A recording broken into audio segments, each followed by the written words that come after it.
अस्सलाम वालेकुम नाजरीन, इस वक्त हम BRB नहर लाहौर में मौजूद हैं। BRB नहर ये वो नहर है जहाँ पर मेजर अजीज़ भट्टी शहीद हुए थे, क्योंकि यहाँ पर इंडिया ने जब हमला किया था वो इस जगह तक पहुँच गई थी उनकी फ़ौज। 1965 की जंग में क्या वाक़यात हुए, क्या कुछ हुआ, हम यहाँ पर भाई मौजूद हैं, हम इनसे पूछते हैं कि ये BRB जो नहर है और मेजर अजीज़ भट्टी की वो यहाँ पर शहादत हुई है, उसके बारे में कुछ आप क्या बताएँगे हमें? मेजर अजीज़ भट्टी साढ़े मुल्क दा शेर बब्बर सी जी।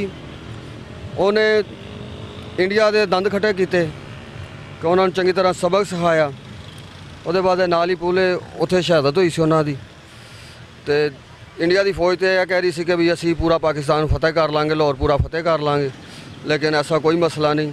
ਸਾਡੇ ਫੌਜੀ ਜਵਾਨਾਂ ਨੇ, ਬੱਬਰ ਸ਼ੇਰਾਂ ਨੇ ਉਹਨਾਂ ਦੇ ਮੂੰਹ ਜਿਹੜਾ ਨਾ ਮੋੜ ਦਿੱਤਾ ਤੇ ਉਹਨਾਂ ਨੂੰ ਇਬਰਤਨਾਕ ਜਿਹੜਾ ਦੱਸਿਆ ਕਿ ਵੀ ਤੁਸੀਂ ਸਾਡੇ ਵਾਲੇ ਬੁਰੀ ਨਜ਼ਰ ਨਹੀਂ ਤੱਕ ਸਕਦੇ, ਕੀ ਸਮਝੇ।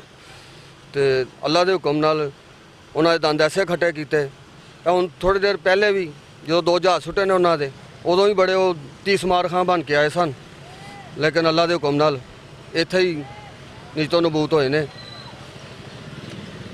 एक वाक़या है कि वो टैंकों के आगे लेट गए थे लोग। ਹਾਂਜੀ, ਉਹ ਚੁੰਡੇ ਵਾਲੀ ਸਾਈਡ ਸੀ, 600 ਟੈਂਕ ਦਾ ਹਮਲਾ ਸੀ ਤੇ ਉਹਦੇ ਵਿੱਚ ਸਾਡੇ ਜਵਾਨਾਂ ਨੇ ਉਹਨਾਂ ਨੂੰ ਇਬਰਤ ਦਾ ਨਮੂਨਾ ਬਣਾਇਆ ਸੀ ਕਿ ਟੈਂਕਾਂ ਦੇ ਥੱਲੇ ਬੰਬ ਬੰਨ੍ਹ ਕੇ ਸ਼ਹੀਦ ਹੋਏ ਨੇ। ਤੇ ਉਹਦੇ ਵਿੱਚ ਅੱਲਾਹ ਤਾਲਾ ਨੇ ਬਹੁਤ ਕਾਮਯਾਬੀ ਦਿੱਤੀ ਸੀ ਪਾਕਿਸਤਾਨ ਨੂੰ, ਕੀ ਸਮਝੇ। ਤੇ ਉਦੋਂ ਦਾ ਡਰਦੇ ਵੀ ਨੇ, ਉਸ ਟਾਈਮ ਦਾ ਦੇਖਿਆ ਨਾ ਜੋ ਉਹਨਾਂ ਨੇ ਸੀਨ। तो ਅੱਜ ਵੀ ਉਹਨਾਂ ਨੂੰ ਯਾਦ ਹੈ ਕਿ ਵੀ ਇਹ ਕੌਮ ਜਿਹੜੀ ਡਰਨ ਵਾਲੀ ਨਹੀਂ ਹੈਗੀ। ਇਹਨਾਂ ਦੇ ਜਵਾਨ ਜਿਹੜੇ ਨੇ ਮੌਤ ਤੋਂ ਨਹੀਂ ਘਬਰਾਉਂਦੇ, ਸ਼ਹਾਦਤ ਨੂੰ ਹੱਸ ਕੇ ਗੱਲ ਨਾਲ ਲਾਉਂਦੇ ਨੇ, ਕੀ ਸਮਝੇ।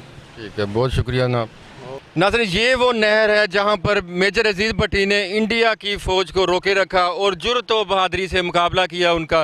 ये वही BRB नहर है और यहाँ पर 2 बच्चे हमारे पास मौजूद हैं, हम इनसे भी पूछते हैं कि आपको कुछ पता होगा उनके बारे में, मेजर अजीज़ भट्टी के बारे में, 1965 की जंग के बारे में।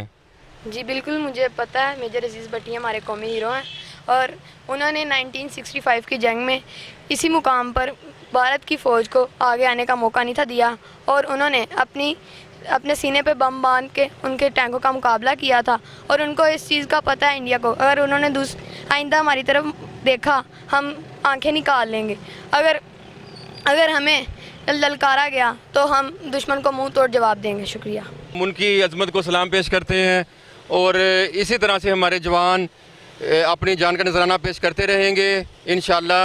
और हर लोग, हर आदमी, हर पाकिस्तान का बाशिंदा वो अपनी जान का नजराना पेश करेगा अगर जंग होती है तो। और इसी के साथ उर्दू कवरेज की टीम को फैसल सईद चौधरी एडवोकेट और कैमरामैन सैफरमन सैफ़ी को इजाज़त दें। अल्लाह हाफिज़। पाकिस्तान जिंदाबाद, कश्मीर बनेगा पाकिस्तान, पाक फ़ौज बाइंदाबाद।